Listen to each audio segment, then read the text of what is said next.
તમે ઓળખી લો. એને ઓળખવા માટે બહુ જરૂર પડતી નથી. દ્રષ્ટિ જેની ચોખ્ખી હોય ને એને દેખાય. નહીતર તો ગામડામાં કહેવાય છે કમળો હોય પીળું જ ભાડે. એની દ્રષ્ટિમાં ખામી હોય. કારણ કે શ્રદ્ધા વિના એ આંખથી ભગવાનનો રચનાને પણ જોઈ શકતો નથી. ભગવાનને ઓળખવા હોય તો પહેલી એની શક્તિને ઓળખવી પડે, એની રચનાને ઓળખવી પડે અને પછી ભગવાન ઓળખે. તો એની રચના એટલે પહેલે બીજે ક્યાંય ના જોવા જઈએ ને તો ખાલી માણસને જોઈ લઈએ ને તો ખબર પડી જાય કે આ ભગવાનની રચના કેવી છે. એક હરખા મોઢા નહીં, એક હરખી હાથની રેખા નહીં, એક હરખી આંખની કીકી નહીં, એક હરખો અવાજ નહીં, એક હરખા દાંત નહીં. એવી ભગવાને રચના કરી છે. બાકી આ કંપનીઓ વાળા જે છે ને ગાડીઓ બનાવે ને તો એક હરખા બીબા હોય, એમાં જાહેરાત કરે એટલે એમાં નંબર પ્લેટ મારવી પડે. આપણે નહીં તો કપાળ ઉપર નંબર પ્લેટ મારવી પડે. જો એક હરખા બીબા હોત ને 1 કરોડે એક હરખો માણસ દેખાતો નથી. નો સર્જનહાર છે, એને ઓળખી લેવું પડે. માણાને આટાડ્યા તો ખબર પડે, પણ કીડીના કેમ બનાવ્યા એ વિચારવા જેવું છે. આટાડ્યા વિના તો હજમ થતું નથી. છતાં એ ઝીણી કણાનો જાણ ના, એને નાળિયેરીમાં 3 પડદા દીધા એને શુદ્ધ રાખવા. નીચે ખારું પાણી, ઉપર મીઠું, અને છતાંય એને ફિલ્ટર કરી અને એમાં તાકાત ભરી અને ઉપર એને આંચવી રાખ્યું અને પાછા એને 3 પડદા બનાવ્યા.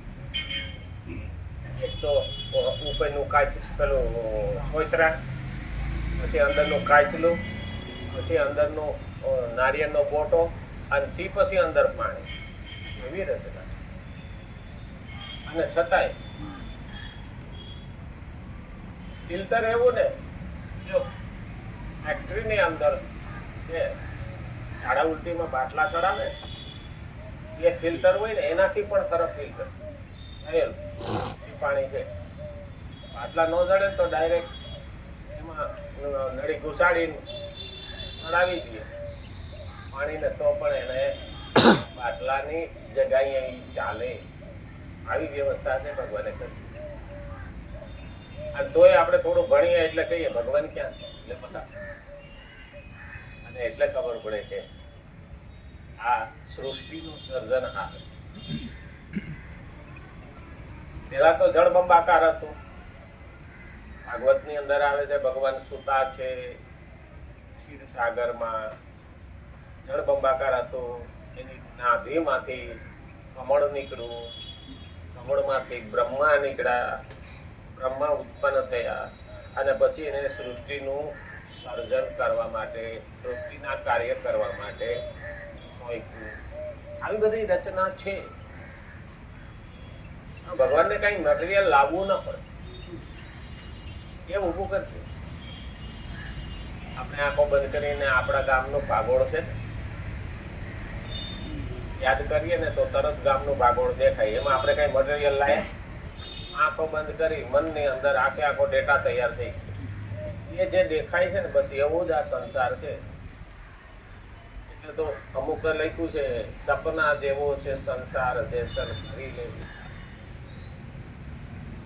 આમ તો આપણને સપના જેવો જ લાગે. આંખે ફૂગી કે હારે સમજાઈને જ ન પડી. બોલો હા ક્યારે હાથ થઈ ગયા, આ કર લો કે કર લો, આવું કર લું તેવું કર લું, એમાં ધોડ કર્યું ને. અને પછી ખબર પડી કે દશરથ રાજાને તો એવું લખ્યું છે કે માથું ઓળાવતા હતા અને લમણામાં એક સફેદ વાળ જોયો એટલે કીધું કે હવે ગાદી મોકલી દેવાનો સમય થઈ ગયું છે. હવે 3 તો 15 વર્ષના નહીં સફેદ થઈ ગયા. લ્યો હવે ક્યાં કહેવા દઉં. પેલા તો 100 વર્ષ સફેદ ન દેખાતા. અમારે મારા બાપાની દાદી 1919 વર્ષે મર્યા હતા.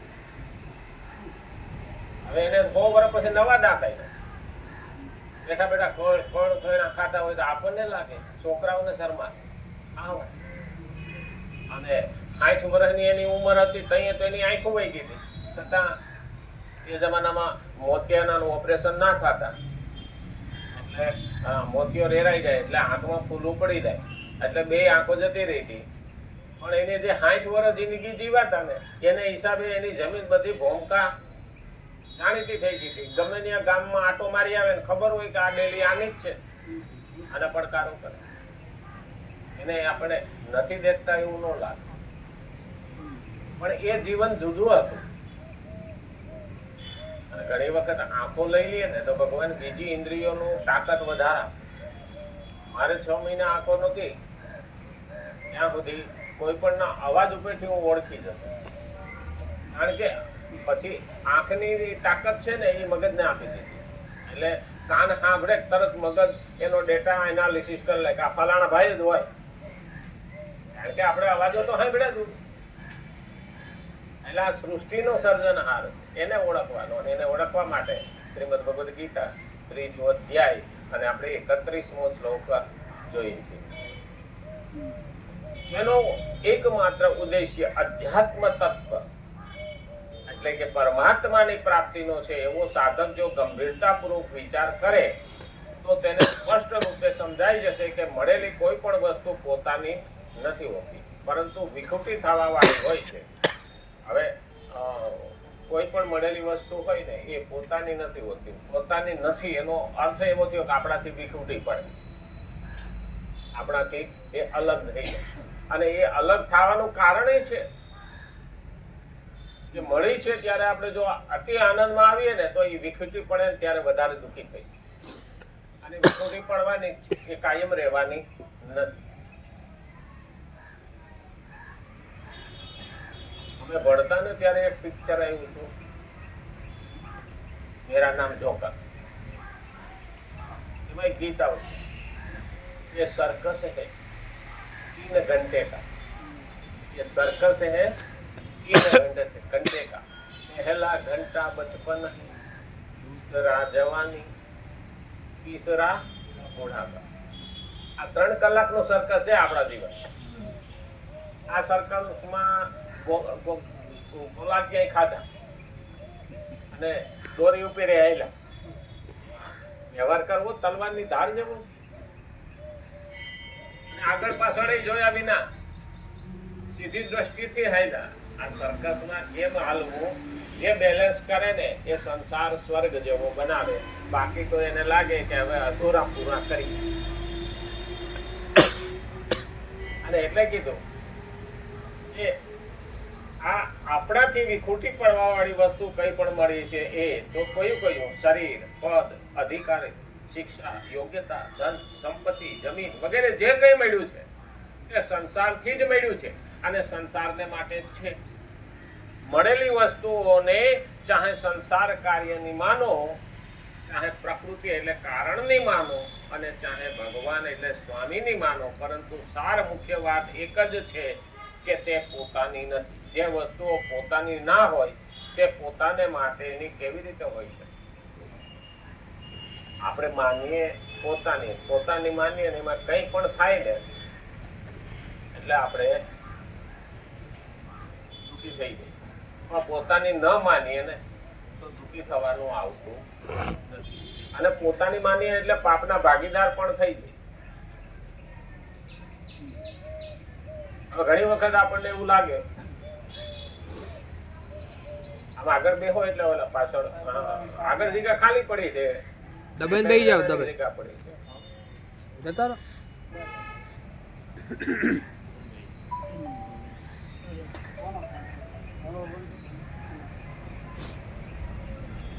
આ બાજુ આવો, હવા સારી આવશે. આ તો મારા ધણીનું છે, આ તો મારા ધણીનું છે. આવું હોય ને એ માન વધારે મેળવે, એ નજીક જાય. હીરા હોય તો ત્યાં સુધી કીધું બાળકને જન્મ પોતે આપ્યો અને નામ બાળકના બાપનું લખે. છોકરાની પાછળ એના બાપનું નામ લગાવ્યું. આ તમારો છે. તો સ્ત્રીનું માન વધી શક્તિ તરીકે, દેવી તરીકે પૂજા. નહીતર આપણે રામાયણમાં તો લખ્યું કૌશલ્યાનંદન, પછી ભાગવતમાં લખ્યું જશોદાનો જાયો દેવકીનો નંદન, દેવકીનો લાભ. માનું નામ જ પહેલા આવતું હતું. આ તો અંગ્રેજો ને મુસ્લિમો આવ્યા તે પછી સ્ત્રીની કિંમત ઘટાડી. અંગ્રેજો તો કે અમે સુધરેલા છીએ, અમે આવું કરીએ છીએ, અમે સમાન હક આપીએ છીએ, સમાનતાની વાતો કરે. હા, અને સ્ત્રી સ્વતંત્ર હોવી જોઈએ. સ્વતંત્રતા આપી, સમાનતા આપી, પણ એક પવિત્રતા આપી છે કા નહીં. એને સ્ત્રીને સાધન માન્યો. એટલે તો જાહેરાતમાં સ્ત્રીનો ઉપયોગ કરે. આનો મતલબ શું થયો? સમાનતા આપી, સ્વતંત્રતા આપી, પણ પવિત્રતા આપી નહીં. અને આપણા શાસ્ત્રએ સ્ત્રીને સમાનતા આપી, પવિત્રતા પણ આપી અને સ્વતંત્રતા પણ આપી. તો કેવી રીતે? ભાઈ ધંધો ચલાવે, કમાઈને લાવે, ઘર આપે, બેન ઘરમાં સ્વતંત્ર, એ ચલાવે, લાવે, મૂકે, કરે, કઈ. એટલે અહીંયા એ સ્વતંત્ર, અહીંયા એ સ્વતંત્ર. સ્વતંત્રતા આપી, સમાનતા અર્ધાંગીની. આપણે ત્યાં સ્ત્રીને અર્ધાંગીની ગણી છે. એટલે સમાન હક. અડધો અંગ એનું, અડધો અંગ આપણું. એનામાં અડધો અંગ આપણું, અડધો અંગ એનું. અર્ધનારેશ્વર એટલે સમાન અને સમાન હક, સ્વતંત્રતા અને સમાનતા અને સાથે સાથે પવિત્રતા. આ આપણે આપી આપણા શાસ્ત્ર કે કરોડો સ્ત્રીમાં એક સ્ત્રી તારી પત્ની, બાકી માં અને બેન. આ જે રક્ષાબંધન આવ્યું ને ભાઈ બીજ આવી ને, આ પવિત્રતાની. હજી પણ ગામડામાં મારો ભાઈ કે ભાઈ કે આ બસ ક્યાં જાય, તો એના મનમાં વિચાર ખરાબ આવતો હોય ને તો 5 ડગલા પાછો હટી જાય. આટલી પવિત્રતા આપણે ત્યાં નિર્માણ કરી ઋષિઓએ અને આપણા તત્વથી. અને એટલે જ એનું નામ આગળ આવ્યું ને એટલે જ આપણે ત્યાં આટલા જગતમાં ધર્મો અને સંપ્રદાયો છે, પણ ક્યાંય દેવીની પૂજા નથી આપણાથી. આપણે 64 જોગણી છે, નવદુર્ગા છે, અષ્ટભુજાળી છે, બધે જ છે. આપણે લક્ષ્મીને પણ માં કહી, વિદ્યાને પણ સરસ્વતી માં કહી, કારણ એની પાછળ હેતુ છે.